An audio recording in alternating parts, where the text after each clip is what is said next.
Hello everyone, this is Crota giving you a shoutcast on a game between HwangSin and Revival here on Entombed Valley. We see HwangSin spawning as the red Protoss player here under the name It's Gosu.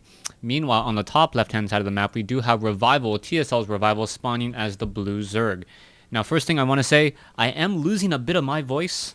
I guess I've come down with whatever Arya had, as now I am starting to feel a little bit under the weather, but hopefully this will not detract from this best of 3 series, I believe.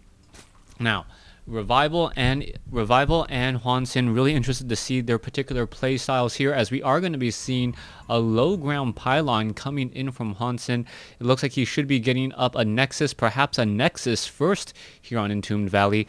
And I wouldn't be surprised, oh, what is this? Revival actually hiding his spawning pool, going for a 10 pool and hiding it. As a Zerg player, though, it's very difficult to hide any buildings just because early on in the game, that spawning pool will pretty much be spotted, as there's only one place to really build that building. Probe going to be coming up the ramp here in just a second. Forge already being placed down as well, so it is going to be a Forge first here on Entombed Valley. And with this particular opening, I believe that HwangSin, as long as he is not overly greedy, should be able to handle anything that Revival is trying to throw. If he is going to be going for those quick Zerglings, they should be coming out right about now, but he was scouted out, and now we already see 2 Zerglings, 4 Zerglings underway. Are we going to perhaps see the full half dozen waiting for that last larva there? Queen now being trained up as well, as we are going into 4 Zerglings right now. Are we going to go into 6? No, just an early 4 Zerglings, and I don't know if I agree with this coming in from Revival. Revival taking a big chance going that spawning pool first relatively early did take a bit of an economic hit, as we now see a 16 probe to a 14 drone advantage. All HwangSin needs to do now is just warp in 1 gateway right here, and all of that loss in terms of mining time will have added up. You can see that the photon cannon is currently operational. Zerglings now going to be trying to make their way in. Where is that photon? Where is that? Oh, this is a bad timing there, as we now see the probe waiting to place down a Nexus. Alright, so the Zerglings perhaps could have come up here, as the probe now searching and hunting and wondering where to place down perhaps a proxy pylon. He is looking to set up his own natural expansions. Excuse me, he's looking to scout out the natural expansions, meanwhile checking down over here first. Now, there is one location right here where a pylon can warp in onto the high ground, which is always very, very dangerous, as Zerglings are still hunting for that probe. Cybernetics core still not placed down at this point. Assimilators now coming into play, as we are sitting on 18 drones here at the main base. Natural expansion is about halfway done. Same thing with the hatchery. We are pretty much neck and neck, as the harvester count now shows 21 probes versus 20 drones. Queens are now out. We should be able to get off a couple key injects, as Revival now transferring his second queen over here to his natural. A little bit behind perhaps for Revival. He didn't really bank all that much, but then again, by training those early 4 Zerglings, he ended up forcing HwangSin to actually delay his own Nexus. You can see that the Zergling is just going to simply try and sit at the bottom of the ramp. Got a little bit too close, took a photon cannon there, and the Zergling will be backing off once more. Warp Gate Tech now being researched, sentries now being trained, and are we perhaps going to be seeing Immortals now being trained up as well? Zealot now actually taking down these destructible rocks, and this is a very telling sign that HwangSin really wants to perhaps make this game into a longer game and go into 3 bases. Meanwhile, Revival is already setting up his 3rd hatchery, albeit a little bit later than normal, as the probe is now wandering around over here. What is going to be happening? It looks like a photon cannon or a pylon here with triple gateways could be placed down here at any moment. Zergling now going to be coming up that ramp, spotting that pylon there, and pretty much knows that his opponent is trying to establish this expansion. Now, with this, Revival could utilize this 1 hatchery here to just train up a whole bunch more units and do a little bit more pressure, just in case HwangSin does establish this here, or he could just try to take up a 4th base, which is rather dangerous for the Zerg. You can see now Zerglings are attempting to take down these destructible rocks. Drones are already being transferred off over here. Let's take a look at Revival. Revival does have only 17 drones or 16 drones here at his natural. Excuse me, not even 16, 14 drones at his natural. Finally going to get up to 16 here and then perhaps start rallying the troops over to this particular hatchery. It is going to be 3 bases to 3 bases, and both sides pretty much looking to play a very, very standard game. Both sides going to be setting up on 3 bases, but I do believe that HwangSin will come out ahead as the Zerglings have not been able to scout out this high ground just quite yet. Overlords do know that there is an expansion in play though.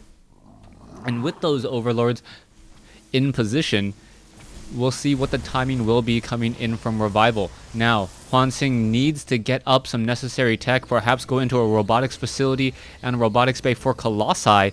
I don't see that many production buildings coming in from HwangSin at all. You see 44 probes compared to 62 drones, and Revival somehow has a larger economy, even though he did start off with that 10 pool. Probes now being transferred over here. You can see that the Nexuses are not chrono boosting out probes, which may be a little bit to their own detriment, as we are now going into a Twilight Council. So perhaps Zealot Archon could be the combination of choice. Level 1 weapons upgrade nearing halfway completion. We are going into the Twilight Council, so we could have 2-0 upgrades in any moment. And with HwangSin taking the additional gas very, very quickly, I gotta believe that this is going to be a Zealot Archon type of strategy. Alright, hallucinated Phoenixes now making their way out. We'll be able to get a lot of scouting in. So far, production buildings, not that many. Stalker Sentry, you can see also a lot, only 3 warp gates coming off of all of this, as the Twilight Council is going to get a lot of information here. Blink now being researched, as I believe a changeling was dropped, but it doesn't look like Revival will get caught just quite yet. That Overseer now hiding away down to 36 hit points and will be able to sit in this position there. All right, Overseer taking 2 more shots off, and that Overseer will be hiding in that position. This Stalker may actually be able to get into that position there. Maybe, not 100% sure. All right, Stalker Sentry is now on the move. Let's take a look. Still a lot more drones being trained up by Revival. Revival has to see this army coming out. And does he have enough larvae to actually train up units? He does. Currently sitting at 11 larvae. Pathogen glands now being researched. Roaches and Infestor is going to be coming out. And I believe HwangSin is in trouble. This Zealot Archon strategy, he has nothing to really deal with the Swarm except for Stalker Sentry, not even Immortals. So this is not essentially a 2-base all-in, and Revival will simply be able to receive and crush this attack. Stalker is now trying to engage. It looks as though this base may be falling, but this is going to buy a lot of time for Revival to get out the necessary units. Is he perhaps going to be coming in for a flank?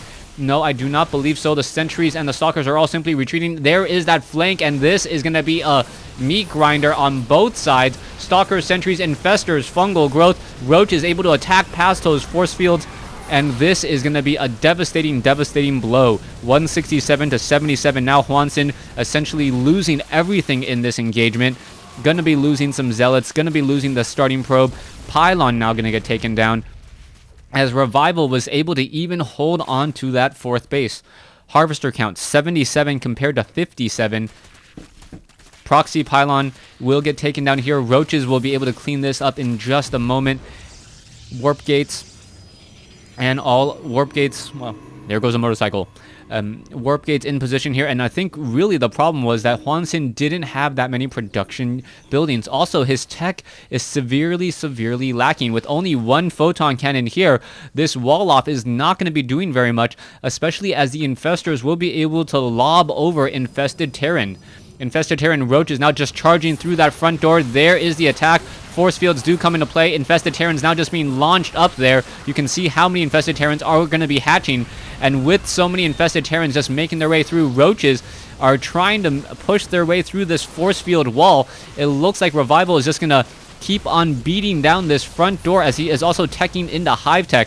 Alright, Infested Terrans now continuing the push. No more energy for force fields. And that is the GG coming in from HwangSin. He ended up going for the Forge first as opposed to that Nexus first, and Revival with a beautiful swap, only training 4 Zerglings, only slowed down his economy just a little bit, and with the help of that early Queen was able to have enough production to surpass HwangSin in terms of economy. Thanks for watching. Thanks for listening.